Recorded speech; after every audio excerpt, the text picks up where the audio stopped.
Bismillahirrahmanirrahim. Assalamualaikum warahmatullahi wabarakatuh.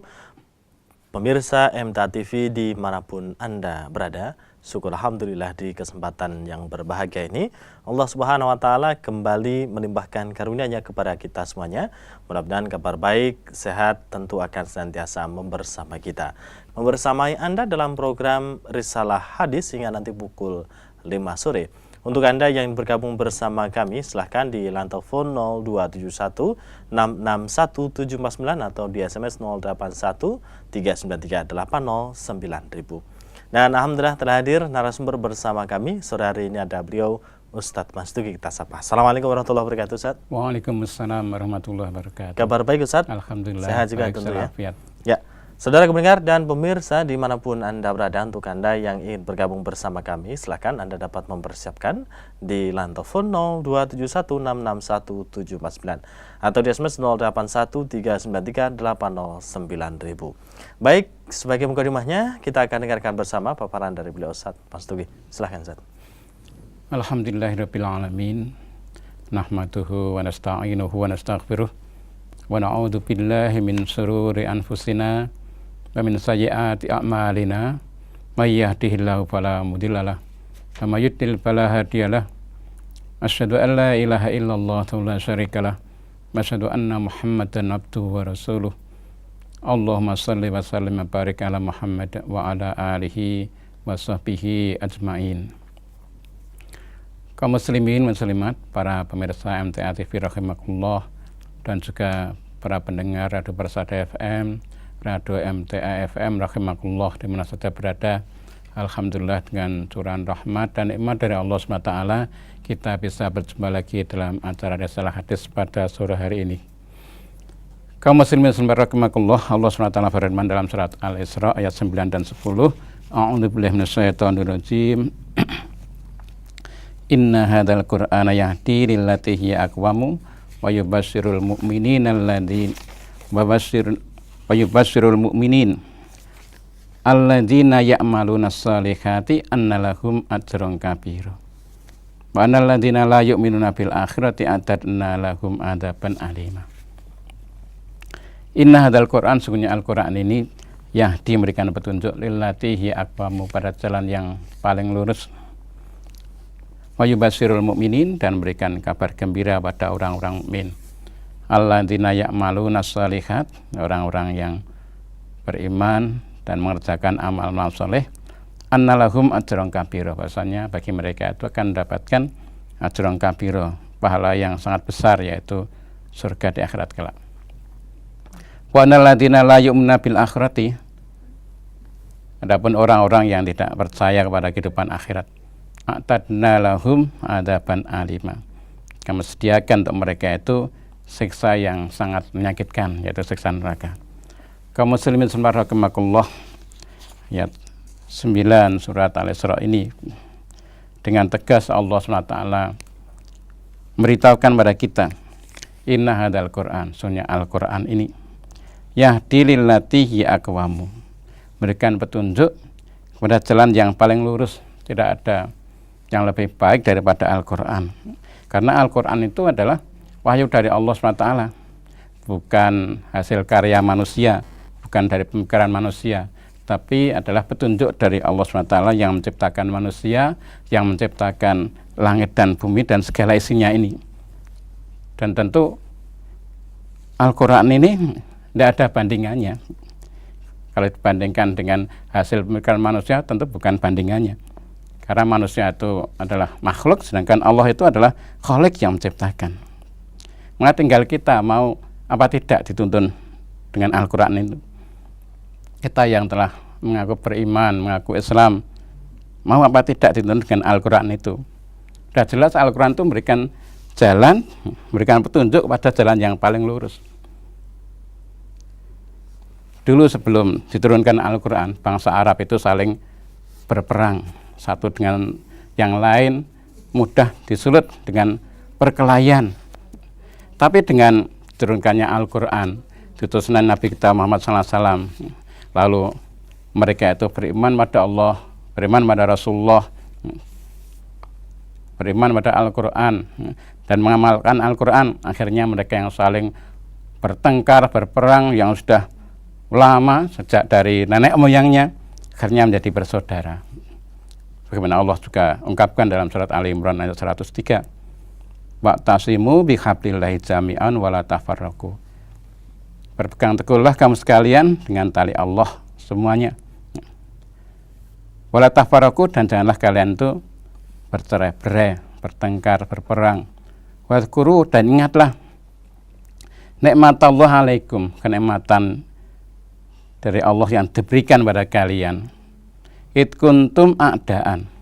Ingatlah di waktu dulu sebelum turunkannya Al-Quran, sebelum kalian masuk Islam itu a'daan, keadaan kalian itu saling bermusuhan.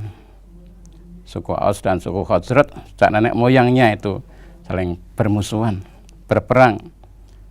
Tapi kemudian dengan iman pada Allah, iman pada Rasulullah, iman pada Al-Quran, dan mau mengamalkan Al-Quran, fa'allafa baina qulubikum, lalu Allah mempersatukan hati kalian.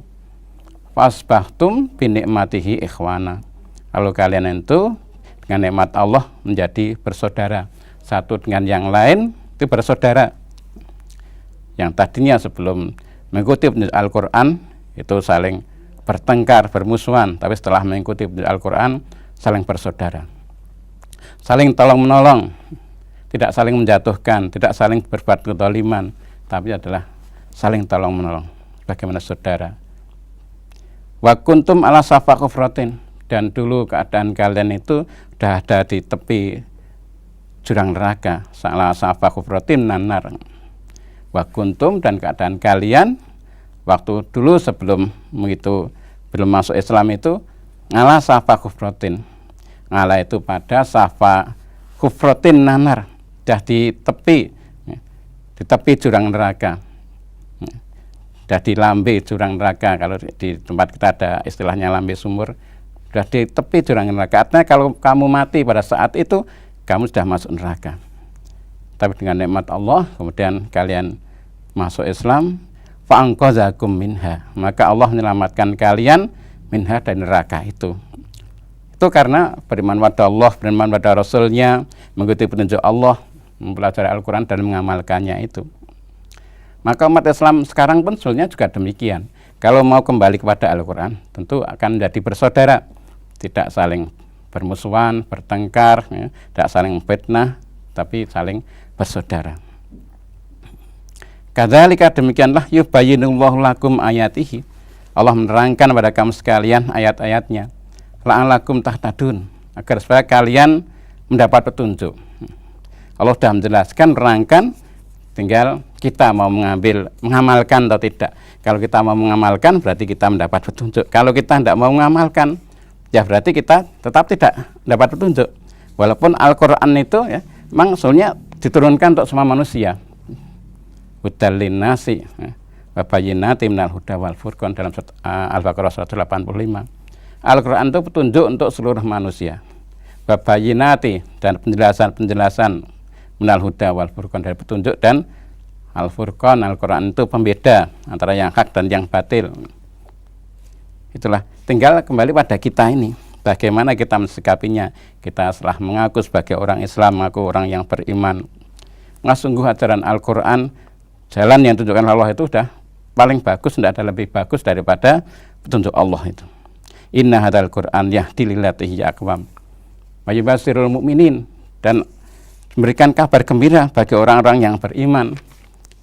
Alladzina ya'maluna shalihat, tentu orang yang beriman tidak hanya sekedar ucapan ya, tapi juga orang yang mengerjakan amal-amal soleh.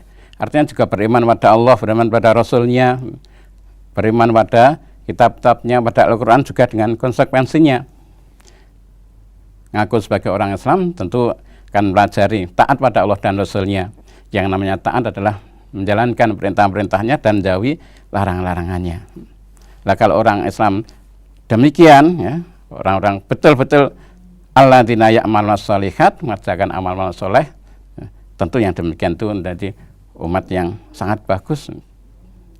Orang yang beriman dan mengerjakan amal-amal soleh demikian itu dengan menjalankan segala konsekuensinya ya, annalahum ajran kabira, bahwasanya mereka itu akan mendapatkan pahala yang kabirun, yang sangat besar, yaitu surga di akhirat kelak. Itulah suatu nikmat yang paling besar adalah Allah memberikan surga bagi orang-orang yang beriman. Baliknya, wa annal ladzina la yu'minuna bil akhirah, orang yang tidak percaya tentang kehidupan akhirat, diiming-imingi dengan surga tidak pengin, takut-takut dengan neraka tidak takut, hanya cuek saja, diajak mempelajari Al-Quran dan Sunnah tidak mau, bahkan menjauh dirinya sendiri itu jauh dari Al-Quran dan menghalangi orang lain dari mempelajari Al-Quran, maka orang yang demikian ini a'tadna lahum adzaban alim, kami sediakan untuk mereka itu siksa yang sangat menyakitkan, yaitu siksa neraka jahanam. Nah, untuk belah min dzalik. Itulah Allah telah menjelaskan untuk kita. Maka tinggal sekarang kita bagaimana? Apa kita ingin mengamalkan petunjuk Allah ini yang sudah jamin itu paling lurus, inna hadzal Qur'an yahdi lillati hiya aqwam, atau kita akan mencari jalan yang terbaik tapi yang selain jalan Allah, maka tidak akan didapati. Maka kalau kita bagi muslimin ini mau kembali kepada tuntunan Allah dan Rasulnya, maka akan menjadi umat yang dirahmati oleh Allah, menjadi saling kuat menguatkan. Karena kalau kita kembali kepada Allah dan Rasulnya, kembali kepada petunjuk Allah, tentu petunjuk Allah itu petunjuk yang paling benar dan paling menyelamatkan. Maka kalau kita sudah betul-betul beriman, beramal soleh, taat pada Allah dan Rasulnya, artinya apa yang diperintahkan oleh Allah dan Rasulnya kita laksanakan, dan apa yang dilarang oleh Allah dan Rasulnya kita jauhi, maka tentulah itu menjadi umat yang terbaik. Tapi kenyataannya zaman sekarang banyak orang yang ngaku Islam, tapi menjauh dari turunan Al-Quran, ingin mencari jalan yang terbaik, tapi asal bukan Al-Quran. Maka kalau selama tidak mau kembali kepada Allah dan Rasulnya, tentu tidak akan mendapatkan rahmat Allah. Rahmat Allah ini akan dicurahkan yaitu kepada orang-orang mukmin dan mukminat yang saling tolong menolong. Bagaimana Allah ungkapkan dalam surat Taubah ayat 71, 72 itu, wal mu'minuna wal mu'minatu ba'duhum awliya'u ba'd.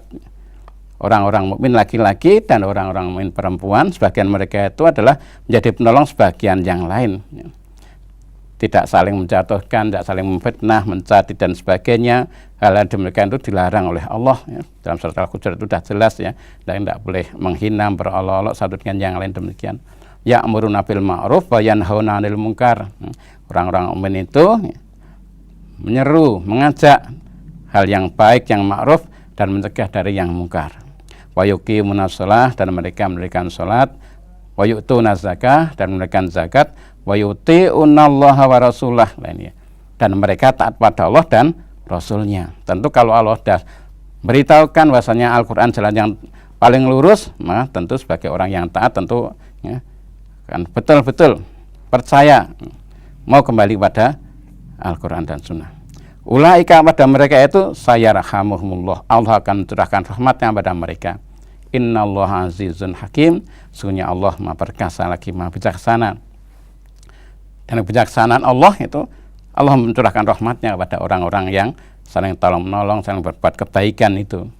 Dan ayat 72-nya, wa'adallahu mu'minina wal mu'minat, Allah menjanjikan kepada orang mukmin laki-laki dan orang mukmin perempuan jannatin, yaitu surga, taman-taman surga yang indah-indah, tajri min tahtihal anhar, yang mengalir bawahnya sungai-sungai, khalidina fiha, mereka kekal dalamnya, wa masakin thayyibatan, dan tempat-tempat yang bagus, fi jannati adn, dalam surga Aden, wa ridwanu minallah akbar, dan keridhaan dari Allah itu lebih besar lagi. Kalau orang yang mengikuti Allah dan Rasulnya akan mendapatkan keridhaan dari Allah. Dzalika huwal fawzul azim, dan yang demikian itu adalah suatu keberuntungan yang sangat besar. Saya demikian, semoga bermanfaat. Amin. Ya, baik, terima kasih Ustaz Masugui sebagai mukadimahnya. Mudah-mudahan sebagai tambahan ilmu untuk kita di kesempatan sore hari ini. Nah, untuk Anda yang ingin bergabung bersama kami, silahkan disiapkan di line telepon 0271 661 799 atau di SMS 081 393 809. Langsung kita bacain saja yang ada SMS sudah masuk. Dari Retno yang ada di Jono, Bayan, Purworejo. Ustadz, tolong dijelaskan tentang siksa kubur seperti apa menurut hadis. Dipukul pakai godo geni, rantai geni, seperti nyanyian mbah-mbah zaman dulu atau seperti apa? Kalau dari Ustadz Sugino kan ada yang seperti telur dihimpit gunung batu. Terima kasih. Ya, memang itu apa namanya, siksa kubur itu sebenarnya adalah sesuatu yang apa namanya, satu yang gaibnya, satu yang gaibnya. Jadi kalau itu yang di apa namanya diungkapkan, diberitahukan oleh Allah dan Rasulnya, kita tinggal percaya gitu ya, kita tinggal percaya. Ada beberapa hadis yang menjelaskan tentang hal itu, tentang siksa kubur. Himpitan kubur pun juga ada hadis yang menerangkan tentang itu ya. Misalkan di dalam hadis Ibnu Abbas radhiyallahu anhuma, Nabi sallallahu yauma dufina Sa'd bin Mu'adz wa huwa qa'idun ala qabrihi qala law naja hadun min fitnatil qabri lanaja Sa'd bin Mu'adz walaqad dummatan summa ruhya anhu. Hadis riwayat Tabarani di dalam kitab Mu'jamul Kabir itu 10 halaman 334 nomor 10.827. Dari Ibnu Abbas radhiyallahu anhu bahwasanya Nabi SAW pada hari di waktu Sa'd bin Mu'adz dikubur, dan ketika itu beliau duduk di atas kuburnya, yaitu kuburnya Mu'adz, beliau bersabda, seandainya ada orang yang dapat terbebas dari fitnah kubur, pasti terbebaslah Sa'd bin Mu'adz. Sungguh ia mengalami dihimpit dengan suatu himpitan yang kemudian dilonggarkan. Hadis riwayat Tabarani dalam Al-Kabir 10 halaman 334 nomor 10.827. Nah, itu menunjukkan bahwasanya himpitan kubur itu ada. Tapi kalau itu memang orang yang beriman, contohnya seperti Sa'd bin Mu'adz itu ya, itu seorang yang soleh lah begitu, itu mendapatkan juga himpitan kubur, tapi kemudian dilepaskan, jadi tidak sebagaimana himpitan atas orang yang kafir gitu ya. Kalau orang yang kafir yang merupakan satu siksaan bagi orang yang beriman, nah itu la khaufun 'alaihim wa lahum yahzanun. Jadi dalam hadis yang lain, misalkan hadis dalam riwayat Tirmidzi juga sebutkan Nabi Hurairah qala Rasulullah SAW idza kubiral mayyitu au qala hadukum atahu malakani aswadani azraqani yuqalu li ahadihima al munkar wal akhar an nakir fayaqulani ma kunta taqulu fi hadha rajul fayaqul maka nayaqul huwa Abdullah wa rasuluhu asyhadu alla ilaha illallah wa anna muhammadan abduhu wa rasuluh fayaqulani qad kunna na'lamu annaka taqulu hadza summa yufsahu lahu fi qabrihi sab'una dira'an fi sab'ina summa yunawwaru lahu fihi summa yuqalu lahu nam fayaqulu arji'u ila ahli fa ukhbiruhum fayaqulani nam kana matil arus alladzi la yuqiduhu illa habbu alihi ilaihi hatta yab'asahumullah min madja'ihi dzalika wa in kana munafiqan qala sami'tu nas yaqulun faqultu mislahu la adri wa yaqulani qad kunna na'lamu annaka taqulu dzalika wa yuqalu lil ardi iltaimi alaihi wa taltaimu alaihi wa takhtalifu atlauhu fala yazalu fiha mu'adzaban hatta yab'asullahu min madja'ihi dzalika. Hadis riwayat Tirmidzi juz 2 halaman 267 nomor 1077. Dari Abu Hurairah ia berkata, Rasulullah SAW bersabda, apabila mayat atau salah seorang di antara kalian telah dikubur, ia didatangi oleh dua malaikat yang hitam kebiruan, ya, yang menakutkan. Ya. Salah satunya bernama Munkar dan yang satunya bernama Nakir. Lalu keduanya bertanya pada mayat, apa yang kamu yakini terhadap laki-laki ini? Ya, maksudnya Nabi Muhammad. Ya. Maka mayit itu akan jawab menurut keyakinannya. Kalau orang yang mukmin, dia adalah hamba Allah dan utusannya.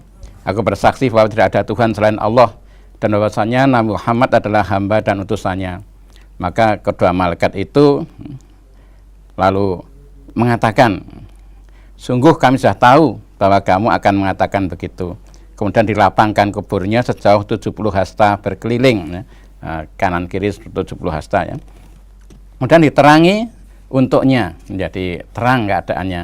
Kemudian dikatakan padanya, tidurlah. Lalu ia berkata, bolehkah aku kembali kepada keluargaku untuk memberitahukan kepada mereka, maksudnya kebahagiaan yang di dalam kubur tadi bagi orang mukmin. Maka kedua malaikat itu berkata, tidurlah seperti tidurnya pengantin yang tidak membangunkannya kecuali kecintaan istrinya kepadanya, sehingga Allah membangkitkannya dari tempat tidurnya itu. Dan jika mayit itu orang munafik atau orang kafir, ya, ia akan jawab, aku mendengar orang-orang mengatakannya, ditanyakan, ya, bagaimana pendapat tentang orang laki-laki ini, tentang Nabi Muhammad maksudnya. Dan orang munafik akan menjawab, aku mendengar orang-orang mengatakannya, maka aku pun mengatakan seperti itu. Aku tidak tahu. Dan malaikat itu berkata, sungguh kami telah mengetahui bahwa kamu akan jawab begitu. Lalu diperintahkan pada bumi, himpitlah mayit ini. Maka bumi pun menghimpitnya, sehingga tulang-tulang iganya berserakan. Maka terus-menerus mayit itu disiksa demikian hingga Allah membangkitkannya dari tempat tidurnya itu. Hadis riwayat Tirmidzi juz 2 halaman 267 nomor 1077, ya. Di antaranya, ya, seperti itu. Yang penting kalau kita itu iman, la khaufun 'alaihim wa lahum yahzanun, gitu. Tapi kalau kita itu dalam keadaan tidak beriman atau menjadi orang kafir, gitu, ya, itu nanti di kubur itu mendapatkan siksaan yang sangat keras, ya. Sangat keras. Nanti kita akan dipukul oleh malaikat di situ, ya. Ini siksa kubur dan nikmat kubur itu memang ada, gitu. Dalam hadis, ya, di riwayat Bukhari, ya, itu juga dijelaskan, ya, tentang siksa kubur itu. Kemudian ada juga misalkan tadi kalau disebutkan ada yang dikeluarkan, di situ ada ular seperti itu, ya. Juga ada riwayatnya Nabi Sa'idin Al-Khudri qala Rasulullah SAW, yusallatu alal kafiri fi qabrihi tis'atun wa tis'unatin ninan taldahuhu hatta taqumas sa'ah. Hadis riwayat Ahmad 4 halaman 77 nomor 11.334.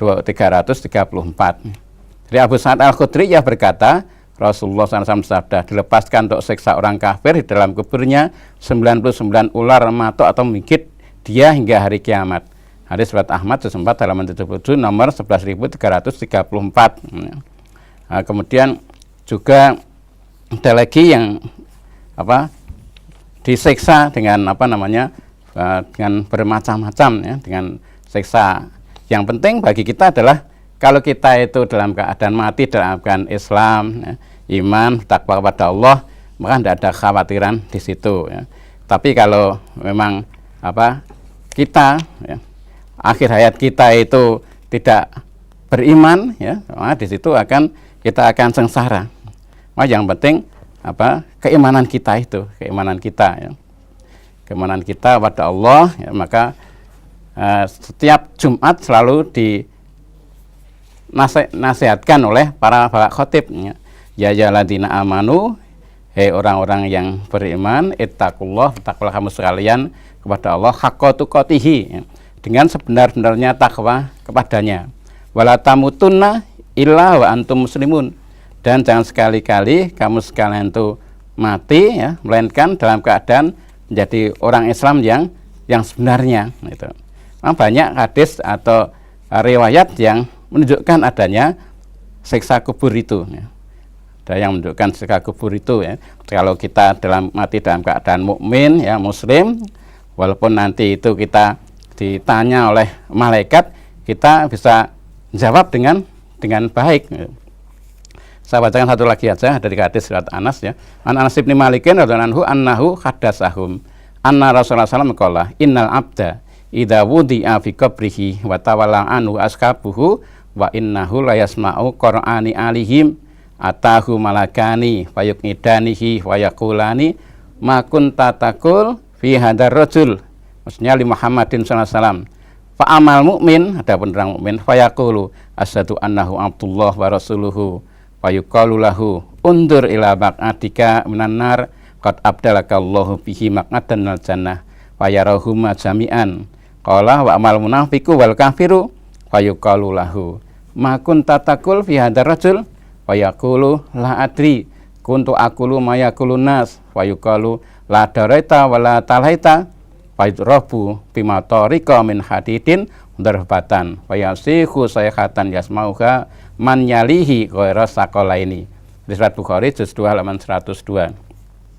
Dari Anas bin Malik radhiyallahu anhu bahwasanya ia bercerita kepada orang-orang bahwa Rasulullah SAW pernah bersabda, sungguhnya seorang hamba apabila diletakkan dalam kuburnya dan teman-temannya yang layat itu telah berpaling meninggalkannya, sungguh ia masih mendengar suara sandal mereka, sandalnya orang-orang yang layat tadi, berpaling pulang tadi. Lalu datanglah dua malaikat mendudukkannya dan bertanya kepadanya, apa yang kamu yakini tentang laki-laki ini, yaitu Muhammad SAW? Adapun kalau dia itu orang mukmin, maka ia menjawab, aku bersaksi bahwa dia adalah hamba Allah dan utusannya. Maka dikatakan kepadanya, lihatlah tempat dudukmu di neraka, Allah telah menggantinya dengan tempat duduk di surga. Maka ia melihat keduanya. Adapun orang munafik dan orang kafir, ia tanya, apa yang kamu yakin tentang laki-laki ini? Ia menjawab, saya tidak tahu. Saya mengatakannya sebagaimana apa yang dikatakan oleh orang-orang. Maka dikatakan padanya, kamu tidak tahu dan tidak mau membacanya. Kemudian ia dipukul dengan pemukul dari besi, itu gotoh besi itu, maka ia berteriak sekeras-kerasnya yang didengar oleh apa yang ada di dekatnya selain jin dan manusia. Hadis riwayat Bukhari juz 2 halaman 102. Dan masih ada riwayat lain yang menjelaskan artinya itu kalau orang mati dalam keadaan mukmin, muslim yang baik begitu, maka tidak ada khawatiran pada mereka. Selalu diperlihatkan nikmat kubur itu, ya, diperlihatkan tentang keindahan surga gitu ya. Tapi baliknya kalau mati dalam keadaan kafir, ya, maka dia selalu dalam keadaan sedih, takut, susah mendapatkan siksa kubur itu. Ya. Padahal siksa kubur itu sejak zaman Nabi Adam sampai sekarang orang yang dikubur itu ya belum dibangkitkan, masih nanti ngenteni dari hari kiamat. Kalau sudah hari yaumul sa'ah, hari kehancuran, semua alam itu kembali dihancurkan, kemudian Allah mengadakan yaumul ba'ats. Nanti setelah itu baru orang yang dalam kubur itu dibangkitkan. Nah, kalau misalkan orang kafir sejak dulu ya udah ribuan tahun itu mendapatkan siksa itu. Tapi kalau orang mukmin itu selalu mendapatkan kenikmatan. Nah, kalau orang mukmin itu kalau betul-betul beriman, beramal soleh, dia tidak akan merasa susah dan khawatir ketika dalam alam kubur maupun nanti setelah alam kubur masuk ke alam akhirat, akhirnya nanti Allah masukkannya dalam surga yang penuh kenikmatan. Yang penting kita itu beriman, beramal soleh seperti itu. Ya, demikian ya. Mudah-mudahan dapat dipahami untuk saudara kita semuanya. Kemudian lain telepon kita coba sapa, Ustaz, ada yang bergabung. Assalamualaikum warahmatullahi wabarakatuh. Assalamualaikum. Waalaikumsalam warahmatullahi wabarakatuh. Ya, dengan Bapak siapa di mana ini? Ini dari hamba Allah dari Klaten. Ya, silahkan. Assalamualaikum Ustaz. Waalaikumsalam warahmatullahi wabarakatuh. Mari Bapak. Mau tanya itu sholat tahajud itu kok setiap jam 3 itu ada, sebelum sholat tahajud itu ada adzan. Apakah itu ada dalilnya Ustaz? Sebelumnya makasih. Assalamualaikum. Waalaikumsalam warahmatullahi wabarakatuh. Baik, silakan Ustaz tentang ya, sholat jadi tentang ya. Kalau jam 3 itu kan belum masuk waktu subuh ya itu. Maka itu bagi orang-orang yang mau misalkan puasa gitu ya. Misalkan orang yang puasa itu masih boleh sahur waktu itu. Tapi kalau nanti sudah adzan subuh sudah tidak boleh lah itu ya. Jadi adzan itu juga suatu untuk mengingatkan orang-orang lah gitu. Namun di kalangan kaum muslim ada dua pemahaman, ada yang memahami bahwasanya adzan waktu tadi adzan pertama tadi itu ada yang memahami itu hanya di waktu bulan Ramadan, dan ada yang memahami bahwasanya adzan pertama tadi juga dikerjakan pada waktu di luar Ramadan gitu. Yang jelas pada waktu itu kita masih kalau mau sahur masih boleh, mau sholat malam masih boleh begitu. Nanti sampai batasnya waktu subuh. Kalau sudah subuh sudah tidak boleh sholat malam gitu. Begitu ya. Ya, demikian ya. Mudah-mudahan dapat dipahami untuk saudara kita. Kemudian kita coba sapa yang ada di SMS ini, Ustaz. Ya. Jadikanlah Quran itu di depanmu, membawamu ke surga dan seterusnya. Apa sudah dibrosurkan, Ustaz? Kalau sudah kapan ini? Maksudnya gimana? Ya, itu Itu sudah ada dalam brosur ya, brosur akad pagi. Memang sudah ada itu dalam brosur akad pagi yang taat pada Allah dan Rasulnya itu. Ya silahkan dicari di bab itulah begitu ya. Ya, kemudian Ustadz, saya nggak sering ngasih uang jajan suami, tapi kebutuhan dia dan kebutuhan keluarga saya yang nyari. Saya PNS. Ustadz, apakah sah dosa tidak mau ngasih uang jajan sama suami? Mohon pencerahannya, Ustadz. Terima kasih. Ya sebenarnya tentang beri nafkah itu yang kewajiban suami sebetulnya gitu ya. Kewajiban suami. Kemudian kalau istri itu sebenarnya tidak berkewajiban untuk mencari nafkah itu. Tapi kalau itu artinya itu saling ridho gitu, itu ya boleh saja. Yang penting suami istri itu saling kuat menguatkan gitu ya, saling kuat menguatkan gitu ya. Tidak istilahnya kalau itu tadi misalkan kebetulan si suaminya tidak punya uang, istrinya itu pegawai negeri ya, dia uangnya banyak gitu, udah tidak memberikan suami gitu ya, tidak betul seperti itu. Yang jelas suami istri itu supaya menjadi kehidupan yang sakinah mawaddah warahmah, yaitu saling kuat menguatkan gitu, saling menguatkan, saling bantu-bantu antara suami dan istri itu gitu. Jadi sebenarnya yang berkewajiban mencari nafkah itu memang suami gitu ya. Nah, saya tidak tahu suaminya itu pekerjaannya apa, yang tidak tahu gitu. Tapi itu tadi, kalau misalkan namanya keluarga, kan salah satu itu tidak punya uang, butuhkan uang, yang sebagian yang lain itu punya, tentu saling kuat menguatkan itu.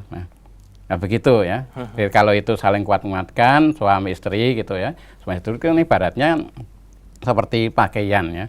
Kalau ada misalkan kekurangan salah satunya itu menutupi pakaian kan juga gitu, menutupi aurat kita supaya kita itu tidak tercela. Suami istri juga begitu, saling tolong menolong lah, saling tolong menolong begitu ya, sehingga kehidupan bisa menjadi baik, menjadi mudah-mudahan mendapatkan sakinah mawaddah warahmah gitu. Tapi kalau istri tadi itu dia itu kerja ya gitu ya, kemudian pokoknya ini uang-uangku dewe gitu ya, kemudian tiap harinya menjagani suami tadi lah, begitu yang tidak betul gitu. Saling tolong menolong tadi gitu. Demikian ya, mudah-mudahan dapat dipahami. Dan sekaligus sebagai pertanyaan terakhir nih Ustaz untuk sore hari ini, silakan sebagai kesimpulan ini Ustaz. Ya, jadi sebagaimana tadi ya, sebenarnya Allah itulah memberikan petunjuk pada kita ya dengan Al-Quran ya. Antara Al-Quran dan Sunnah tidak bisa dipisahkan, karena dalam Al-Quran sendiri pun diperintahkan supaya kita itu taat pada Allah dan Rasulnya ya. Taat pada Allah dan Rasulnya gitu. Nah, Rasul telah wafat, tapi peninggalan Rasul yaitu dalam hadis-hadis Nabi itu, maka kita wajib untuk mempelajari ya Al-Quran dan Sunnah, Quran dan hadis itu kita pelajari, setelah paham kemudian kita amalkan, bukan hanya sebagai pengetahuan, tapi untuk diamalkan. Artinya itu misalkan Allah dan Rasulnya melarang berbuat dolim, ya kita jangan berbuat dolim. Allah dan Rasulnya itu supaya kita itu hidup rukun, jangan bercerai-berai, ya kita itu hidup rukun, saling tolong-menolong. Nah seperti itulah namanya mengamalkan. Maka barang siapa orang yang taat kepada Allah dan Rasulnya, ya, maka Allah mengembirakan dengan surga yang penuh kenikmatan di akhirat kelak. Jadi sebenarnya kita itu mudah, kita itu tinggal belajar Al-Quran dan Sunnah dan kita mengamalkan. Saya rasa kalau kita itu kembali kepada Al-Quran dan Sunnah, rahmat Allah akan tercurah pada kita itu. Saya rasa demikian, semoga Allah mengampuni kita. Ya, baik, terima kasih Ustaz kebersamaannya saudara ini, semoga bermanfaat dan insyaallah kita akan menjumpai saudara kita di Selasa yang akan datang. Akhirnya kami undur diri, mohon maaf atas segala kekurangan. Subhanakallahumma wa bihamdika asyhadu an la ilaha illa anta astaghfiruka wa atubu ilaik. Billahi taufiq wal hidayah. Assalamualaikum warahmatullahi wabarakatuh. Waalaikumsalam.